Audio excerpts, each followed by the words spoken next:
del Consejo Nacional de la Empresa Privada, a Julio Brache, primer vicepresidente del presidente de la Asociación de Industria de la República Dominicana, y a Laura Peña Izquierdo, a quien la hemos visto crecer y también desarrollarse. Qué bueno, Laura. Presidenta de la Confederación Patronal de la República Dominicana, Copardón, y que también es miembro del CONEP. Quisimos invitar al CONEP, a Celso Juan y a ustedes en esta cultura que como país estamos viviendo, y que la visión del sector empresarial es tan importante y tan trascendente. En alguna oportunidad yo recordaba que las grandes reformas que se hicieron aquí a principios de los años 90 fue como consecuencia de un diálogo tripartito, gobierno, sector empresarial y sector laboral. Y nos dimos una reforma, hoy parece que están agotadas, y qué bueno hoy poder conversar con quienes en el Estado fueron protagonistas de esa reforma, y en el día de hoy, ahorita de todo eso que se pactó a principios de los 90. Ustedes han estado aquí, la dinámica del almuerzo es un poco rápido. Primero unos minutos, 5 o 10 minutos para que nos den la visión del actual que estamos viviendo, visiones y sus como directiva también, cuál entienden los énfasis. Bueno, muchas gracias, y sobre todo gracias por el honor de estar aquí y de la invitación en estos medios tan prestigiosos como lo es el grupo de comunicaciones Corripio. Recientemente el CONEP ha estado en un proceso de revisión interna, precisamente en el marco de la celebración del 61 años del CONEP y del Día del Empresariado Nacional, y un poco antes, ya a finales del año pasado, con la culminación de la 10ª Convención Empresarial, en el cual se hizo todo un proceso interno de trabajo a nivel nacional, con los más de 60.000 empresas que representa el CONEP a través de los 64 gremios que están dentro de su membresía y las 78 empresas directas, agrupados en todas las regiones del país, en todos los sectores de la economía y de todo tipo de tamaño, incluyendo las pymes. Ese proceso sirvió como una oportunidad de analizar dónde estamos, dónde vamos y qué propuesta estratégica podemos hacer, y también nos dio muchos elementos para poder participar en cualquier discusión de reforma, lo cual siempre ha sido un rol que ha jugado el CONEP. En ese sentido, pues el punto de partida de nuestro análisis siempre parte de que estamos hablando de reformas, etcétera, desde un punto de partida, desde un país que es admirado, desde un punto de vista de un crecimiento económico por más de 50 años por encima del 5%, estabilidad política, con algunos momentos de altibajo, pero siempre ha primado el diálogo y las soluciones, ha primado la estabilidad política y la paz social, sobre todo en un marco internacional marcado por inestabilidad macroeconómica. Como ustedes saben, el mundo está todavía ajustándose luego de las medidas económicas que se tomaron para incentivar la reactivación económica por las medidas de la pandemia. Y por otro lado, hay mucha inestabilidad política y social, no solamente en el mundo, refiriéndome a la guerra en Ucrania, también la inestabilidad en el Medio Oriente, de Palestina e Israel, pero también en nuestra región.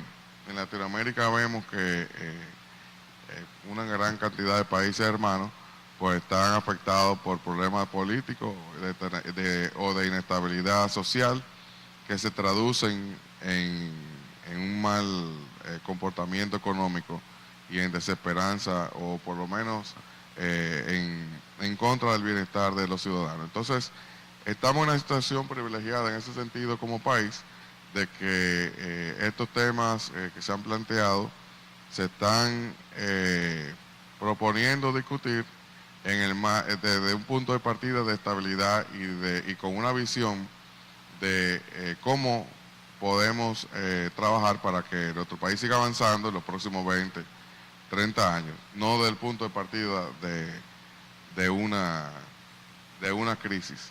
Y eso es algo muy importante a resaltar. En ese sentido, pues, nosotros estamos prestos a participar en esas discusiones, y lo que hemos planteado es que se haga dentro de en el marco de un pacto de nación.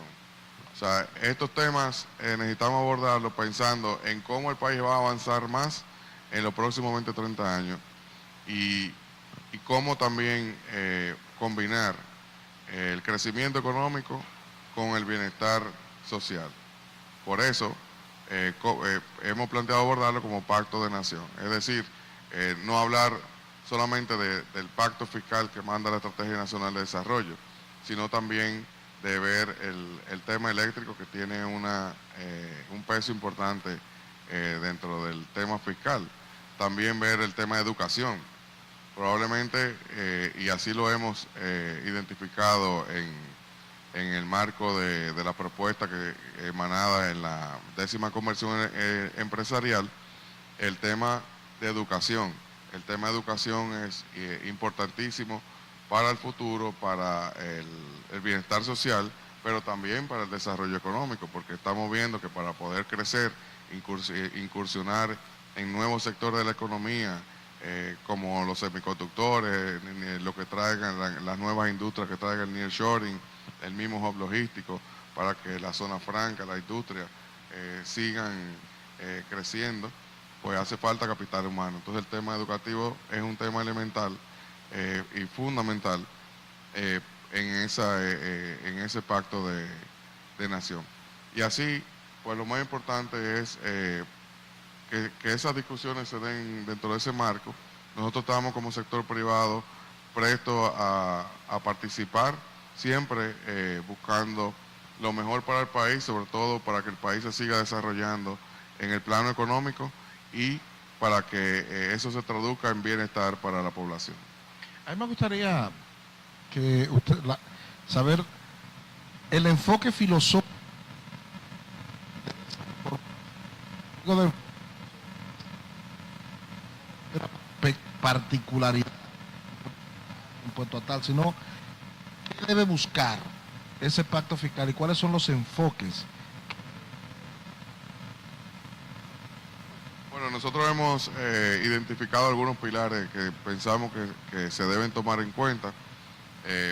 Por ejemplo, que se aborden algunas distorsiones que existen, por ejemplo, que se tome en cuenta que en la lucha contra la competencia desleal, que se siga profundizando la lucha con el ilícito, en lo cual se ha avanzado, pero son componentes importantes de ver un pacto fiscal, que haya equidad fiscal, que se trabaje para que el código tributario sea más ágil, más eficiente, que se considere también gradualidad en algunas de las medidas, y que obviamente se aborde la calidad del gasto, que siempre en una discusión de índole fiscal que sea integral, pues se debe abordar cómo mejorar los ingresos, pero también cómo eficientizar, cómo aumentar todavía más la calidad del gasto.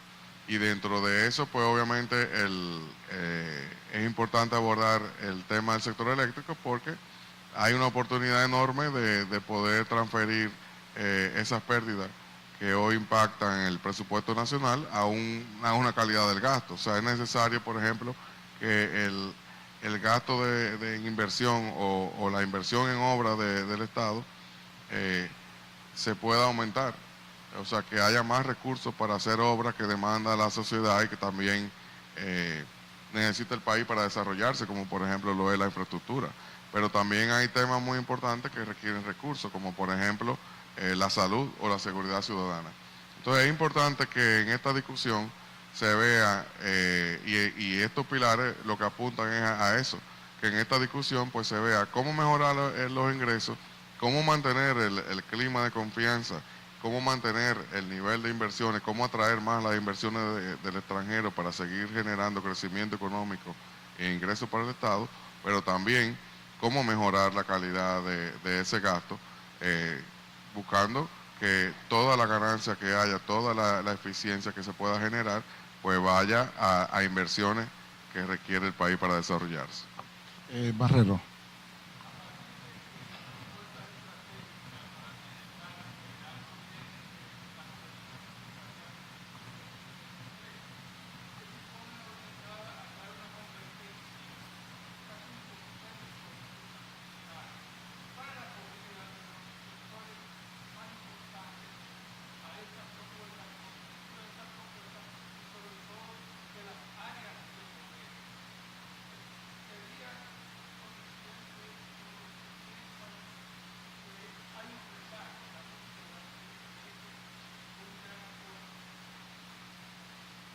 Bueno,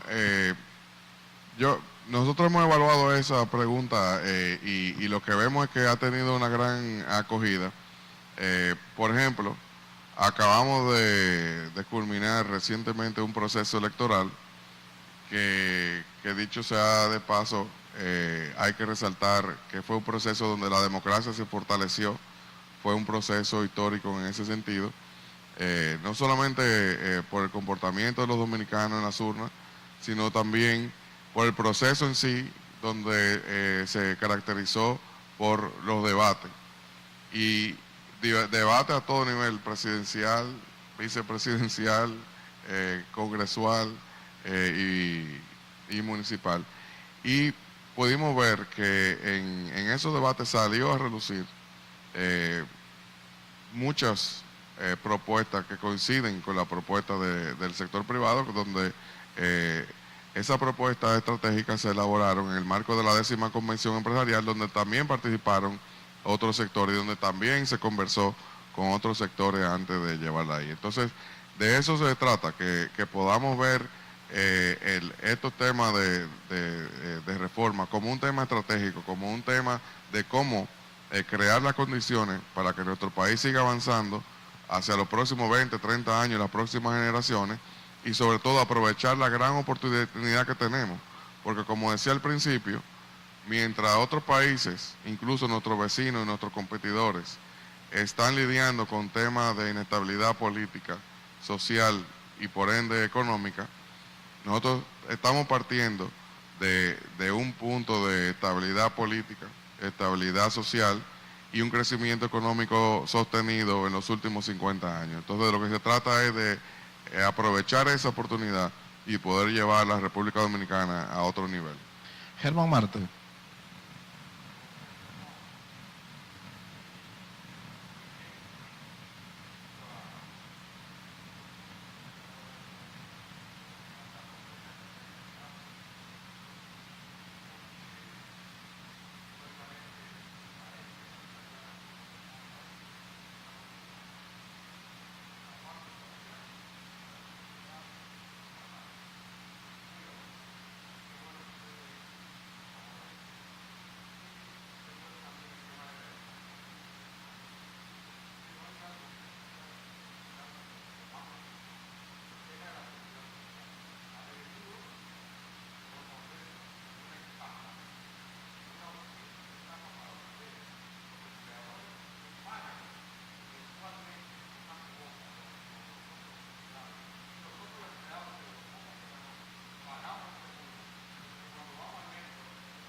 Mire, el tema de la seguridad social nosotros lo hemos estudiado a fondo. De hecho, es un tema complejo de estudiar e incluso a veces difícil de comunicar y de explicar por todos los elementos que tiene. O sea, no, obviamente el punto de partida es de que hace 20 años no habían pensiones y hace 20 años teníamos el Instituto Dominicano de Seguridad Social, el IDSS, que justamente estaba esta mañana, estábamos tocando ese tema con una persona y yo dije, bueno, estamos sonando aquí como viejos porque el problema es que el que dice IDSS le está diciendo algo a que la mayoría no sabe lo que es eso porque son más jóvenes.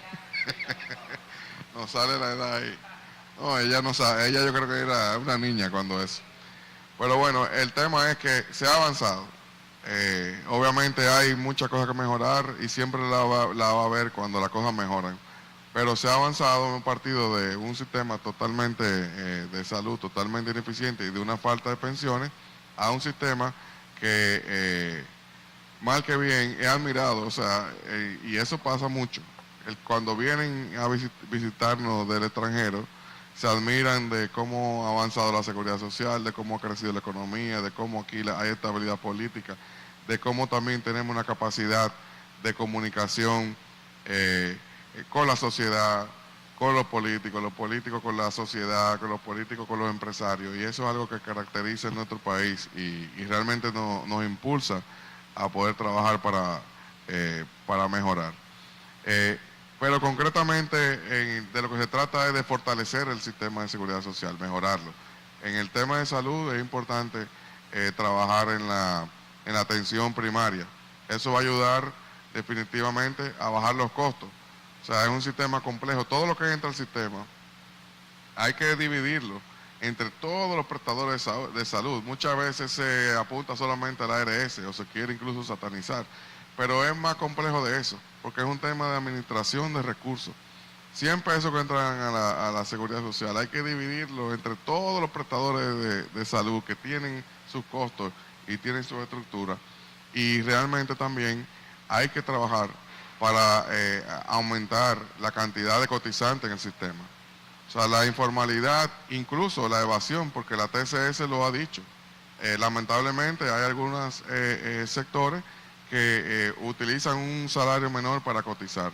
Todo eso debemos fortalecer la TCS para que lo pueda fiscalizar y todo eso debemos abordarlo para que se abarate la prestación de servicios de salud y se fortalezcan los ingresos. De esa manera, cada vez más, pues los servicios de salud pueden mejorar. La informalidad es clave en eso, porque este es un sistema que parte del sistema es subsidiado y realmente si no hay cotizantes, pues no hay forma de que los recursos del sector privado fortalezcan, y de los empleadores que aportan el 70% y de los empleados que aportan aproximadamente el 30%. Y lo mismo pasa con las pensiones. De no tener nada, hoy tenemos un sistema de pensiones que no solamente es parte de la estabilidad económica, porque todo ese ahorro nacional que se ha generado y que ha administrado por la AFP, es parte de la estabilidad económica que tenemos. Entonces, de lo que se trata es que se siga mejorando el retorno de la inversión y se siga pues, aumentando el retorno y el porcentaje de la pensión en el momento de retiro. En eso es importante también seguir trabajando y eso es algo que nosotros continuamente lo venimos diciendo, que debemos seguir continuando trabajando para fortalecer, para trabajar hacia el salario real, que las empresas puedan seguir teniendo capacidad de ir aumentando los salarios, porque eso también es otro elemento clave del sistema de seguridad social. Dilenny.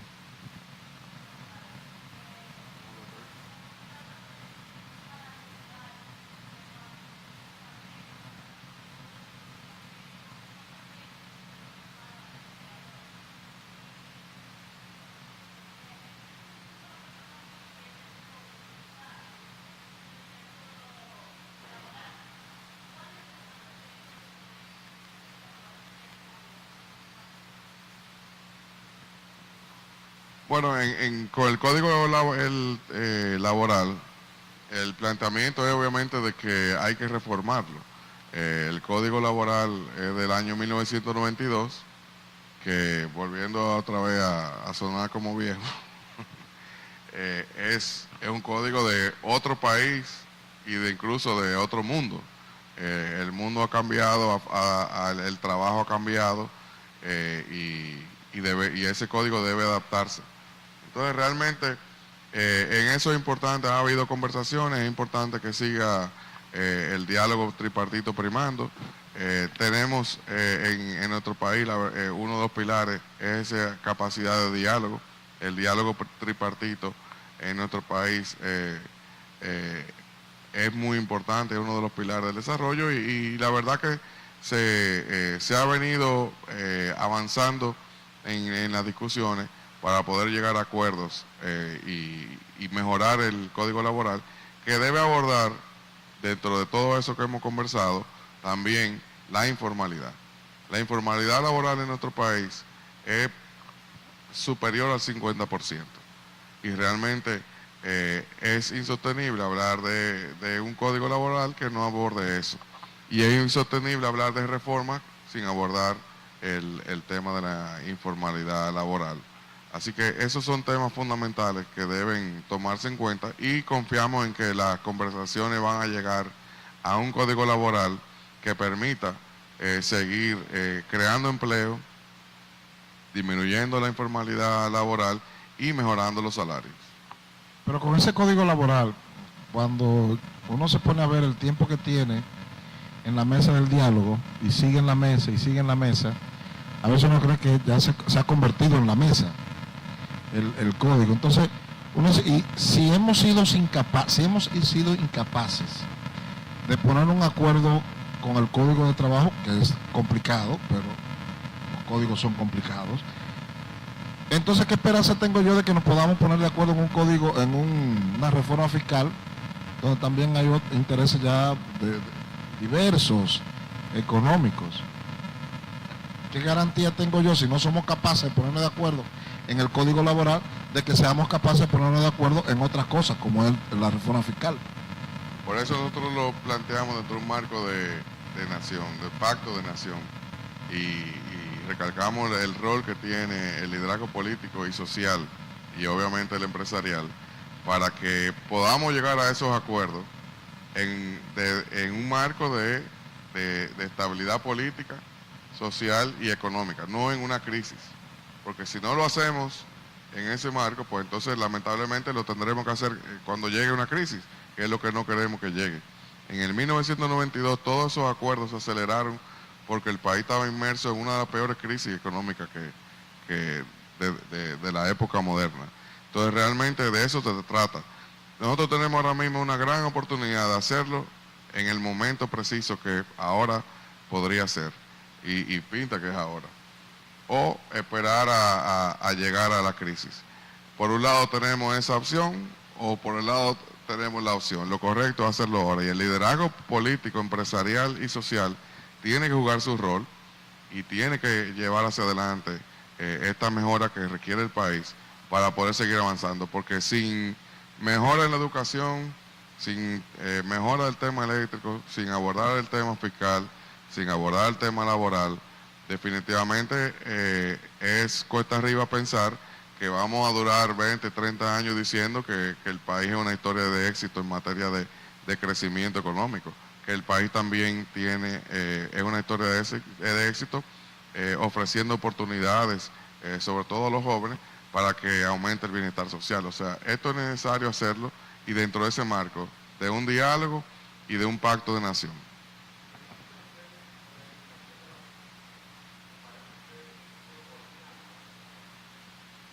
No, dentro de ese diálogo, precisamente, específicamente del Código Laboral, primero, para nosotros es fundamental que el diálogo siempre se mantenga con el mayor respeto a los trabajadores.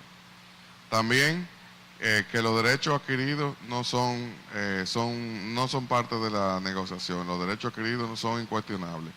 Y el tema de la cesantía, pues hay que conversarlo, porque el Código Laboral tiene 3 elementos fundamentales, que es la cesantía, la jornada y el tema procesal. hay que abordarlo integralmente y hay que buscar la forma también de mejorarlo y buscar un equilibrio también, de que las empresas puedan tener cada vez más capacidad de emplear, de que se pueda abordar la informalidad y que también se pueda trabajar hacia el salario real. Entonces es un elemento de la discusión que tiene que ocurrir en el mayor respeto y diálogo tripartito. Yo quería agregar, Juan, estamos en un caso visto en el diálogo tripartito. Nosotros, el país exhibe un diálogo social, diálogo tripartito. Y confiamos en que eso se repita en el pacto fiscal que tenemos pendiente. Ya nosotros que estamos en la mesa vemos como con respeto se escuchan todas las partes, gobierno, sector sindical, sector empleador, todos hemos puesto nuestras propuestas sobre la mesa y con un ambiente total respeto, cada uno pone lo que piensa de cada una de las propuestas. Y en ese sentido les puedo decir que en los últimos 2 años en el consultivo del trabajo, que es donde llevamos los tripartitos. Y va a pacto fiscal, porque tenemos esa madurez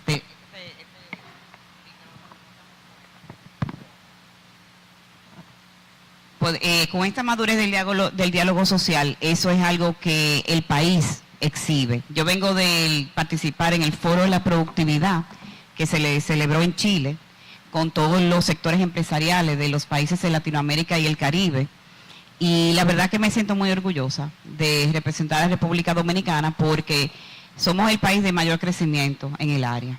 Vamos a crecer un crecimiento proyectado de un 5.4%, que es el mayor crecimiento del área. Y realmente todos los demás países tienen un problema de crecimiento y de productividad. Y precisamente por eso se llamó el foro. Y nosotros podemos exhibir crecimiento económico y madurez en el diálogo social. Y eso definitivamente que nos está ayudando a llevar a cabo estas conversaciones para poder terminar la conversación en el Código Laboral, que ya hemos avanzado muchísimo, y continuar con el tema de las conversaciones del Pacto Fiscal.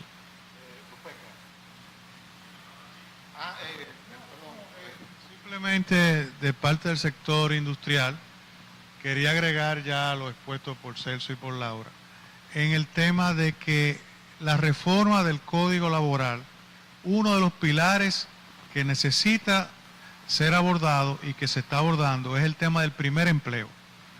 Muchos jóvenes son egresados de la universidad y pasan un trabajo grandísimo para conseguir ese primer empleo. Primero, porque no tienen experiencia, pero ¿cómo se les brinda la experiencia si no pueden entrar a las empresas? Entonces, uno de los factores que va a abordar esa reforma también es esa oportunidad del primer empleo con la creación de las pasantías adecuadas, colaboración entre el sector privado, sector empleador, siempre respetando ese espacio de diálogo que se ha hecho como un ejemplo para el mundo. Aquí hubo un acuerdo de aumento de salario hace poco y aquí no hubo protesta, no hubo huelga porque primó en la mesa de negociación ese diálogo tripartito con respeto para todas las partes. Entonces nosotros vemos eso como un hecho importante, la creación del primer empleo, la oportunidad del primer empleo para todos los jóvenes.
Bueno, hay que recordar que los últimos años no fueron propicios para temas, y estos temas se alargaron más tal vez por esa razón también. 2 años, 3 años de pandemia y después 1 o 2 años marcados por inestabilidad económica a nivel mundial, donde primaba el tema de cómo controlar la inflación y todos los desajustes y ajustes que hubo que tomar para poder lidiar eso. El país salió airoso en todo eso. Entonces, de lo que se trata es de retomar ahora esos temas pendientes que, como usted bien indica, muchos de ellos vienen rezagados incluso de hace más tiempo, de hace 20, 30 años, y en un momento donde el país tiene estabilidad política, social y la economía crece. No estamos en un momento de crisis. Por eso nosotros recalcamos que este es el momento para ver estos temas pendientes, mejorarlos con acciones concretas dentro de un marco pacto de nación donde el liderazgo político debe asumir su responsabilidad y enfocarse en estas prioridades que requiere el país, el liderazgo social y empresarial. Porque muchos de estos temas requieren ese compromiso de todos y son acciones concretas que hay que tomar. O sea, para abordar el tema de educación hay que tomar acciones concretas. Por ejemplo, en ese tema hay un tema político. Un ministro de educación en promedio no dura 2 años, no de ahora, de hace 12, 20 años. Si buscamos la estadística, en promedio creo que es 1.9 años que dura cada ministro de educación. Bueno, pero también hay un sindicato que por su accionar lo que demuestra es que el interés que prima no es el de la calidad de la educación, no es la del bienestar de los futuros profesionales, son los del propio sindicato. Entonces realmente hay acciones concretas que tomar y eso requiere un compromiso en el liderazgo político para hacer esa transformación. Y estamos hablando del tema posiblemente el más importante que tenemos de todas las reformas, porque de eso depende la estabilidad económica, el crecimiento económico, sobre todo en un mundo donde está sucediendo ahora mismo, mientras nosotros estamos hablando, el mundo está transformándose a una velocidad que nunca antes se ha visto con todos los cambios tecnológicos.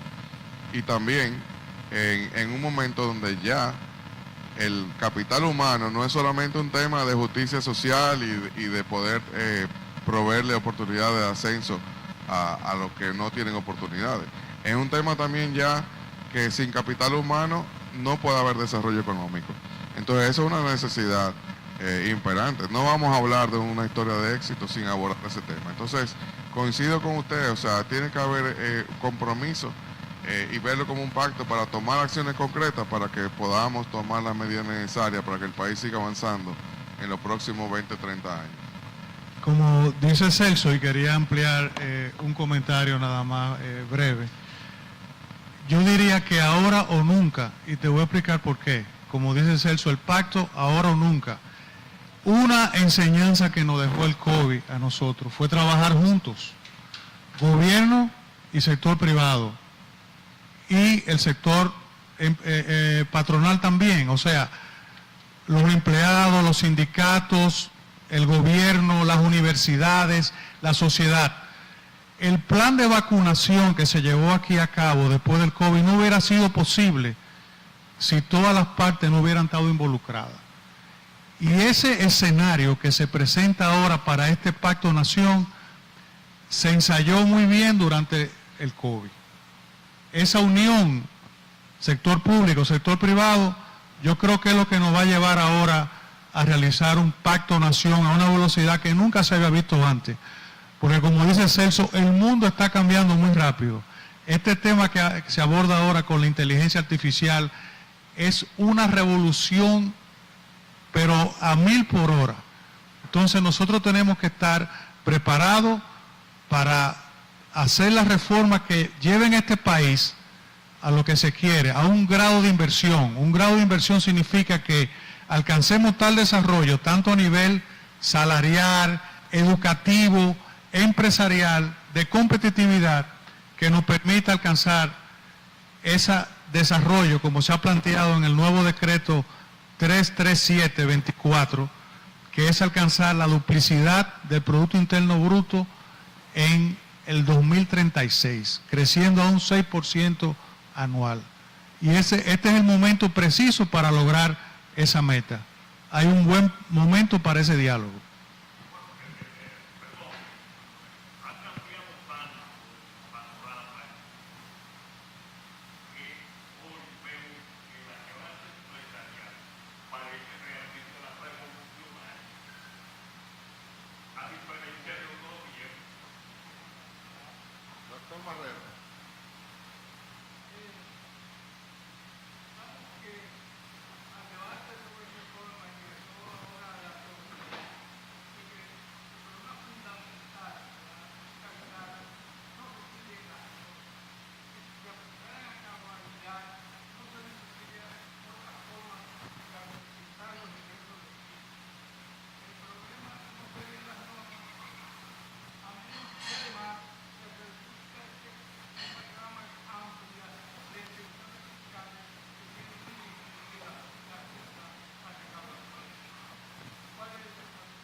Bueno, dentro del pacto fiscal, pues lo que manda es hacer una revisión profunda de todos esos elementos y poder abordar las medidas necesarias.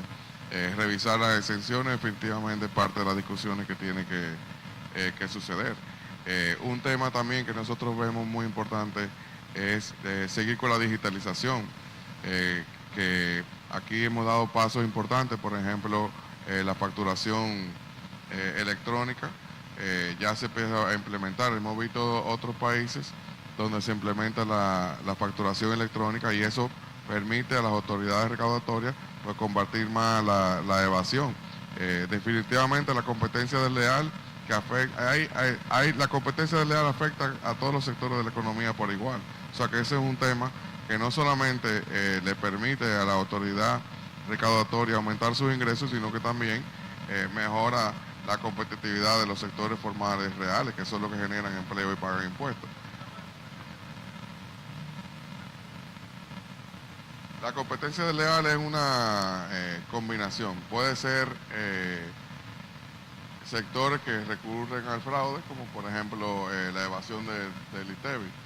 En nuestro país, según la CIAT, es uno de los que tiene una recaudación más baja del ITEVI, es decir, de cada peso de ITEVI recaudable, se recauda algo así como 39 centavos. De esa diferencia, 48 son recaudables. O sea, se le atribuyen a la evasión, se le atribuyen a otros temas. Lo otro es por las exenciones. Y realmente hay que abordarlo en una discusión de un pacto fiscal. Porque algunas exenciones sirven de escudo para la evasión. O sea que realmente hay que... Y en esto la digitalización, seguir con la facturación electrónica, seguir con la digitalización es fundamental. Seguir luchando contra los ilícitos. La diferencia entre la evasión y el ilícito es que el ilícito está tipificado como penalmente por la ley para los alcoholes, los combustibles, el tabaco y los farmacéuticos. Se ha avanzado mucho, sobre todo desde que se empezó a implementar la ley de ilícitos y se conformó la mesa de los ilícitos, donde vemos que hay muy buena interacción entre las autoridades del gobierno que la conforman y donde ha habido pasos y avances y se ve recurrentemente en la prensa de comisos, etcétera. Se debe seguir avanzando en eso, se debe seguir también abordando el tema de la evasión y de la competencia desleal como uno de los elementos del pacto fiscal para poder fortalecer las recaudaciones del Estado.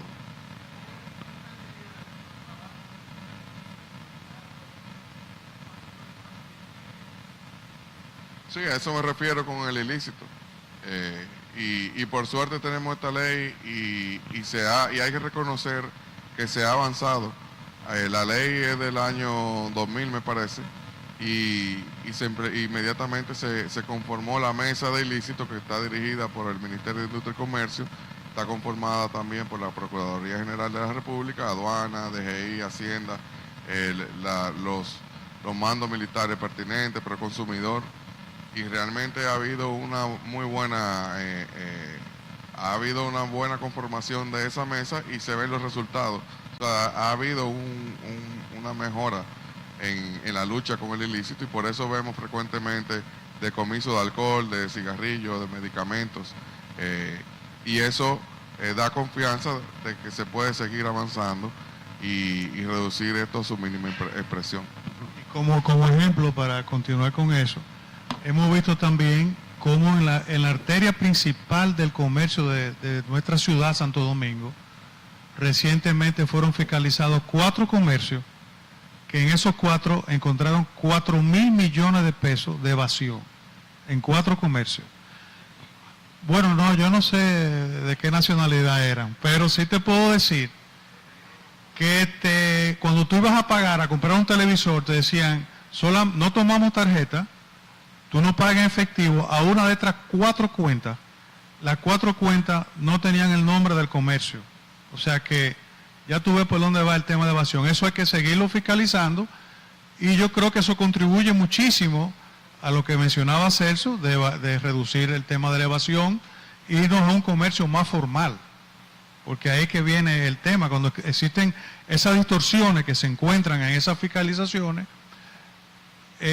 hay que corregirlas, hay que seguir abundando, y uno de los factores en corregir eso va a ser la facturación electrónica.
Bueno, dentro de reiterar eso, que en el marco de la discusión de las reformas, pues que siempre se priorice que la generación de empleo y de las inversiones. Eso es el pilar número 1 del crecimiento económico, que obviamente tiene un impacto muy importante en la generación de bienestar social. El tema eléctrico tiene un efecto de que es un peso para las finanzas públicas por la pérdida de las distribuidoras. Entonces, el planteamiento de lo que se trata es de profesionalizar la gestión de las empresas distribuidoras del Estado y modernizarla y poder cortar esas pérdidas lo antes posible, porque esas pérdidas significan merma de recursos en el presupuesto nacional que deben ser dedicados a otras obras prioritarias de infraestructura, obras que demanda la sociedad, mejorar la ciudad ciudadana, mejorar la salud, mejorar el agua. Y lamentablemente esos recursos se están perdiendo a través de las distribuidoras del Estado. Entonces, un tema muy importante dentro de todas estas acciones concretas que se deben llegar para lograr el Pacto de Nación, es de que las distribuidoras se profesionalicen y funcionen como otros proveedores de servicios, como las telecomunicaciones, que aquí nadie habla de que las empresas de telecomunicaciones significan una carga para el Estado, todo lo contrario. Es un sector donde nuestro país es pionero, lleva una tecnología de punta, y es un sector que invierte cada año y paga impuestos. No, yo lo que creo que hay que tener primero la voluntad para hacer las inversiones importantes que se requieren en transformadores eléctricos, mejorar las líneas de transmisión, mejorar el sistema de contadores en algunas residencias, locales, comerciales e industrias, y también el tema de cobrar la luz. El teléfono, si tú no lo pagas, te la corta. Recientemente se ha detectado varias personalidades que no estaban pagando la luz y se hubo que traerla a pagar. O sea, todo eso se está dando todavía. O sea, hay que mejorar el sistema de cobro indiscutiblemente y hacer las inversiones necesarias, mejorar la transmisión y bajar las pérdidas a un grado mínimo posible.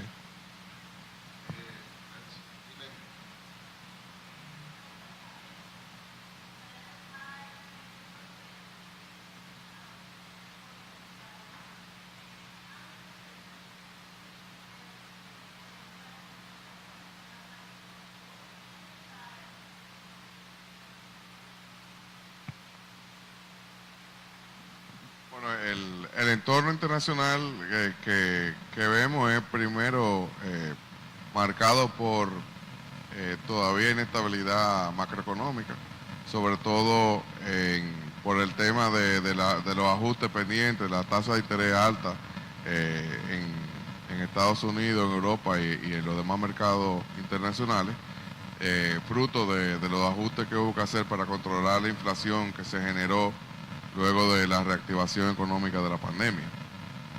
Eso es algo que no se puede perder de vista.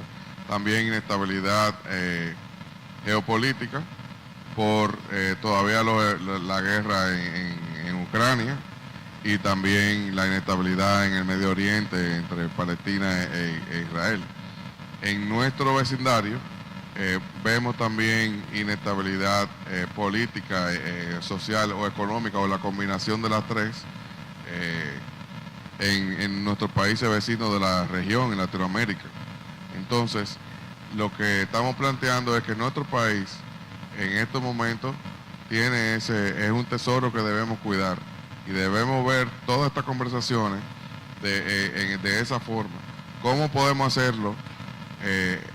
Mejorar todos estos temas pendientes que ustedes mismos han señalado, que vienen de hace algunos años, antes de que uno de ellos nos impulse a una crisis o genere un decrecimiento en la economía o genere algún tipo de inestabilidad.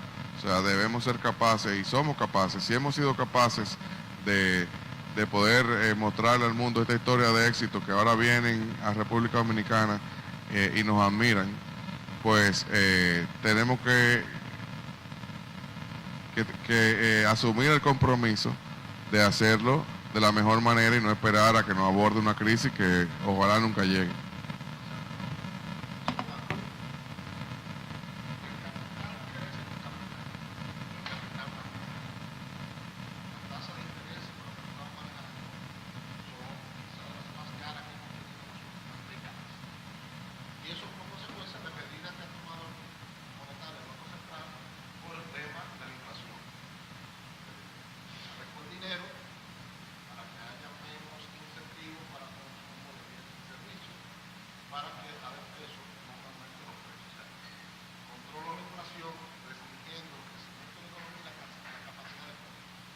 Dinero caro a ustedes que producen hace también que tengan que producir más caro o que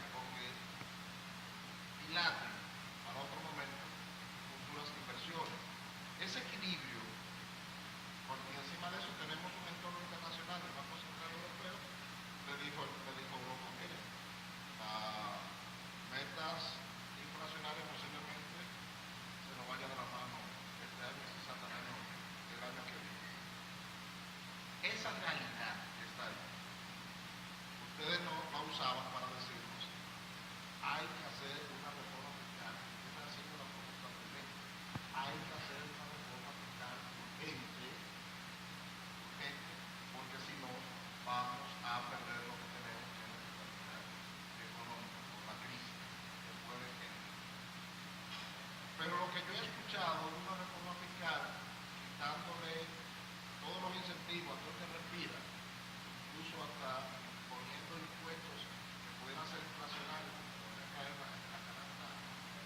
familiar, y lo más que va a llegar es 1.6% del Producto Interno Bruto. Entonces, cuando uno ve ese panorama, uno no queda decirte los mínimos. ¿Cómo lo ven ustedes?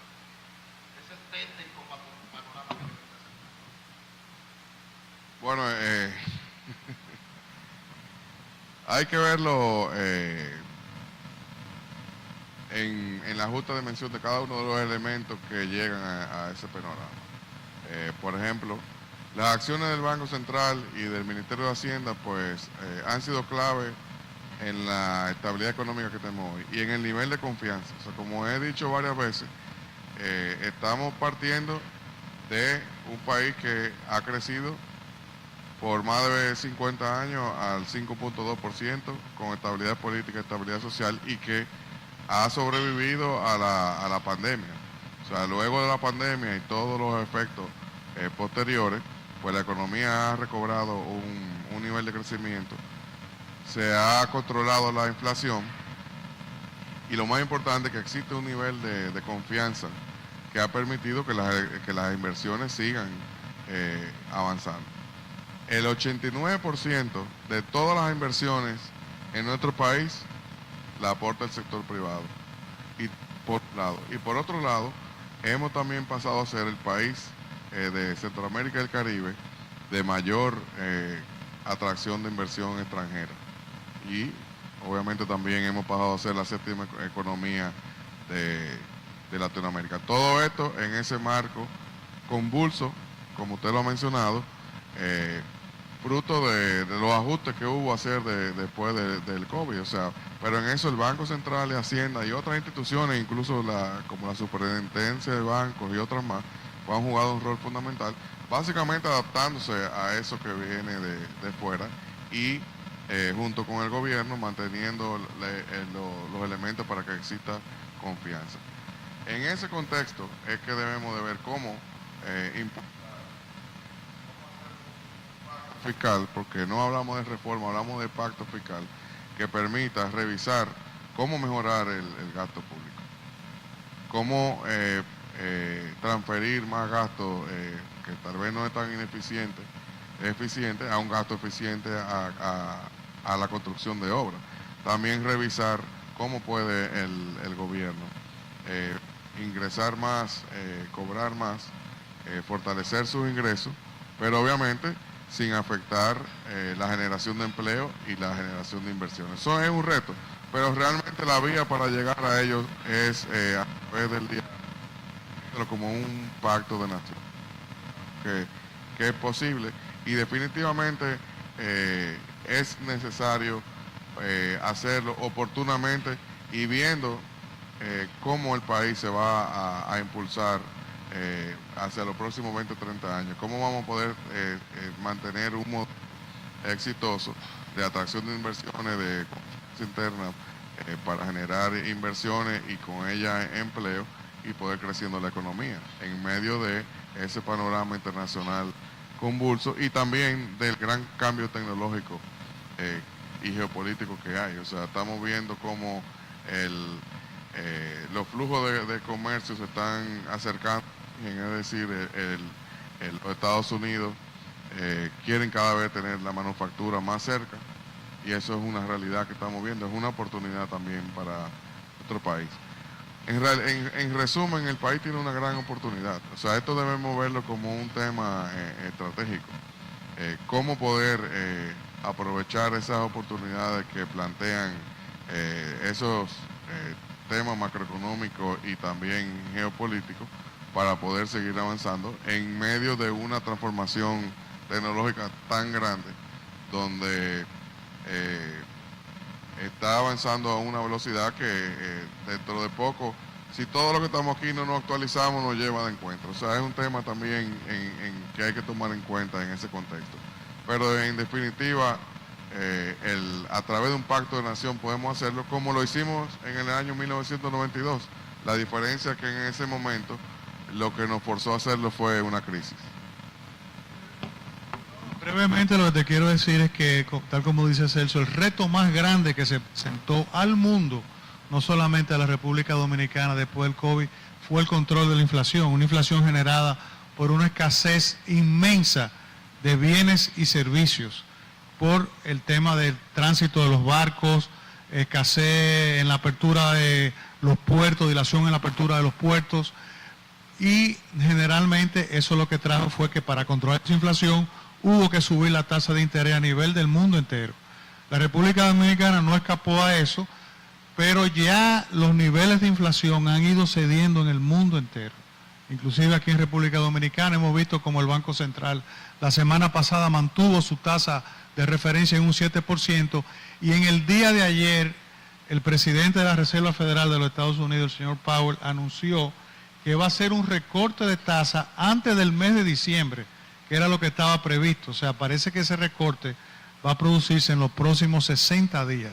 O sea que también el Banco Central Europeo inmediatamente sigue al pie de lo que haga Estados Unidos, y vemos precisamente que ese panorama nos favorece cada día más a tomar todas estas reformas que se están planteando aquí ahora como país. Tenemos una ventana de oportunidad que no debemos permitir que se nos cierre, debemos aprovecharla y hacer esas reformas en este momento.